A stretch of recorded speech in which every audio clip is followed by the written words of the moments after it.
Luiz Gama foi advogado, jornalista, poeta e um personagem fundamental na luta abolicionista. Nesse ano ganhou um filme, Doutor Gama, dirigido por Jefferson D. Além disso, algumas publicações recentes resgatam a importância dele como um intelectual negro do seu tempo, e a Universidade de São Paulo concedeu a ele o título de honoris causa. Para quem não sabe, eu já fui escravizado. Tinha uma pessoa que se considerava o meu dono. Eu sei o que é ser tratado como uma coisa.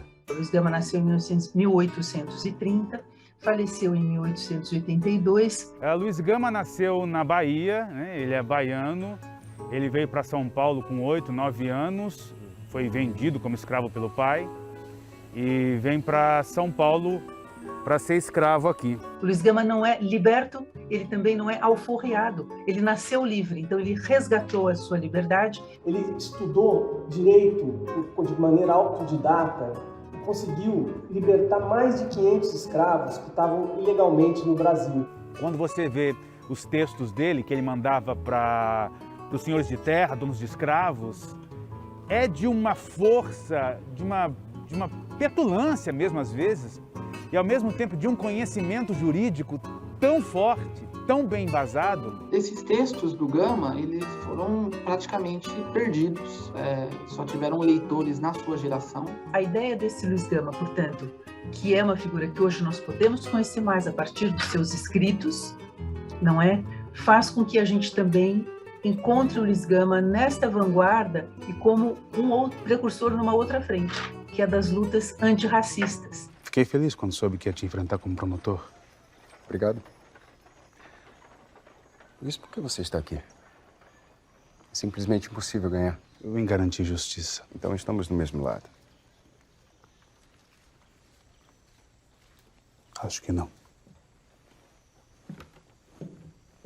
Nós conhecemos Luiz Gama como um grande abolicionista, mas ele foi mais do que isso. Ele foi um homem das ideias, ele foi um homem da escrita, coisa que era também incomum para um homem negro no século XIX, quando se acreditava que os negros eram incapazes ou não eram, a raça negra era considerada a mais inferior das raças. Mas também foi jornalista, ele atuou aí no sentido de mudar a opinião pública para ser favorável ao fim da escravidão, né? Ele atuou aí no Diabo Coxo, fundou junto com o Ângelo Agostini, jornal abolicionista, o Cabrião, colaborou com o Correio Paulistano e vários outros jornais. Ele funda jornal, ele vira um empresário, dono de um jornal e se dedica às letras no jornalismo e no direito. O Gama permanece atual nesse debate da educação, por exemplo, ele que era fundador de uma biblioteca comunitária, ele que era professor de alfabetização de jovens e adultos, né, de ex-escravizados, ele que enxergava a educação como um ponto central do desenvolvimento nacional. Em um único ano letivo, chamando assim, ele alfabetizou 214 pessoas. Um dia você me ensina a ler? Claro. Mas você sabe que você não pode contar pra ninguém que a sua mãe sabe ler e escrever. Por quê? Senhora, é hora de ir. Uma das coisas que eu mais ouço das pessoas quando assistem o filme é que orgulho de ser preto. Nós estamos desenterrando a memória desse homem, mas nós não estamos fazendo um favor a ele. É ele que está nos fazendo um favor. Eu sou um advogado e um homem preto. Mais preto que muitos dos escravos dos senhores. Luiz Gama que dizia ter dois sonhos sublimes: um Brasil sem escravos, sem reis e sem escravos. A história oficial, certamente isso tem modificado nos últimos tempos, ainda confere a abolição da escravidão apenas à iniciativa da princesa Isabel.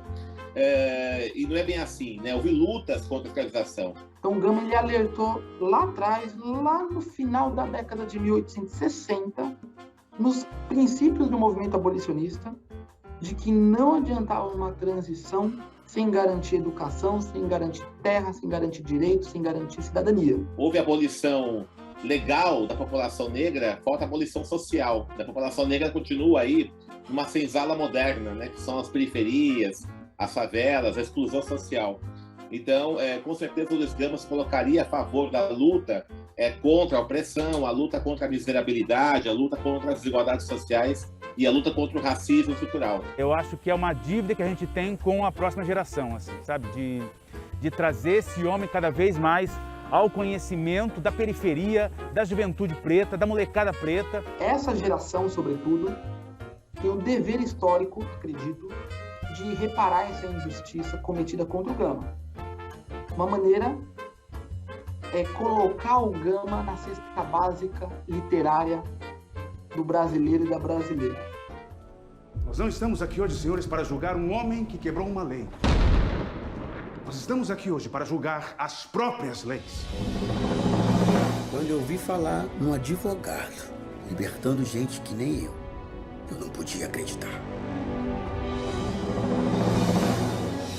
Já que ultimamente eu tenho ouvido muito falar de Luiz Gama, ouvido sobre a história. Aliás, Luiz Gama, filho de Luísa Marim. Importante lembrar do nome dela, porque provavelmente é a primeira jornalista negra brasileira. Será que ele virou moda? Eu acho que tem um movimento, que é esse movimento de tempos em tempos de nomes negros estarem no alcance público.